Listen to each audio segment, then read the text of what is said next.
This week's astrology is a little bit diabolical. I was just sitting down to look at the transits this week, and it's like all squares. Everything is squaring. If you're not familiar with what a square is, squares are a very tense, it's a 90-degree angle basically when two planets they're in conversation with each other, but they're not getting along. They're not energies that mesh well together. Usually, I mean, it depends on the planets. But we start off the week with like Mercury squaring Saturn. We have Venus squaring Pluto. We have Mercury then coming into a square with Neptune. We move on throughout the week. We have a full moon in Sagittarius, which I will do another video on. But this full moon is squaring the nodes. So in evolutionary astrology, we call this bending the nodes, and we refer to it as like a misstep. So there's something here that we haven't learned that we need to kind of go back over and learn in the area of Sagittarius, wherever that is in your chart. But we also have to keep in mind that on a full moon, the sun and moon are opposite to each other. So are we listening to where the sun is at? Are we listening to the full moon? Because both of them are squaring the node. So it's like a giant T-square.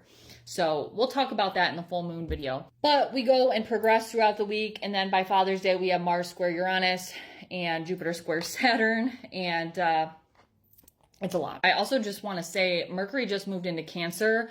And Mercury already doesn't feel extremely comfortable in Cancer. Think about it. Mercury is the mind, communication, thoughts, how we like intellectualize things, how we think about things. And Cancer is a very like feeling oriented sign. It's about, intuitively, and I don't want to say sensually, but it's more of a feeling intuitive. It's a water sign. It's cardinal water, first water sign of the zodiac. So Mercury I'm not saying it does bad there. It just doesn't do as well there as it would in more of an intellectual or like a fire sign, for example.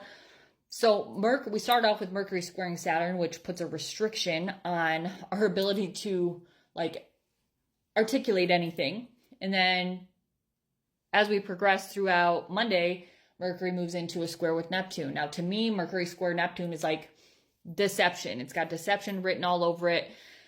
This is going to differ from person to person and from chart to chart, but in a global context or on a, collective scale, this is like, either not being able to see when you're being deceived or not even recognizing when you're deceiving yourself or others. So, this is just straight up lying and deception. And it's very difficult for Mercury. And then coming into the next day, we have Mercury coming into an in conjunction or a quincunx with Pluto in Aquarius. So that's very interesting. It's like painfully transforming if we can let ourselves transform an aspect of the mind, Mercury, communication, learning, and if we allow this transformation to occur, which is the difficult part about in conjunctions, is it's not an opposition where you find a middle ground. In conjunctions are more difficult than that because there is no middle ground, right? Because they're not directly across from each other.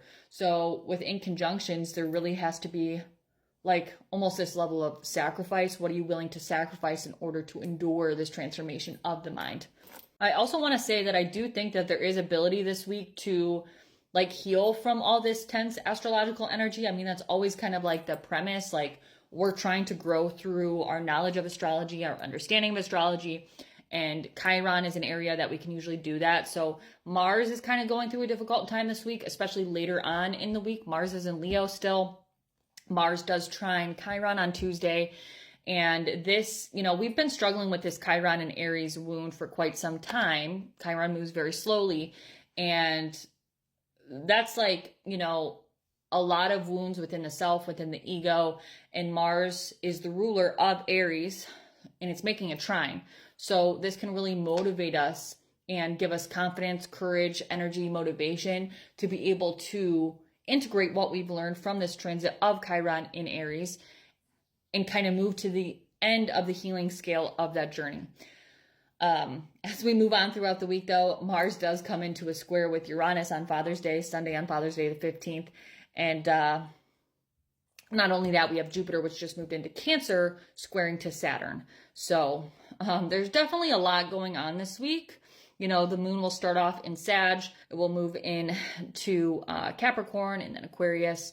And then we'll finish off, and coming into next week, we will move into Pisces moon. But there's just a lot of tense energy kind of lurking around, and there's certainly a lot going on with this full moon, with it being a T-square and the sun and the moon both bending the nodes. So keep an eye out for the full moon video, but take it easy this week. Don't forget to incorporate a little bit of fun with this Sag full moon, like adventure, going to do something different, learning something new, Sagittarian things could definitely be beneficial to you this week. So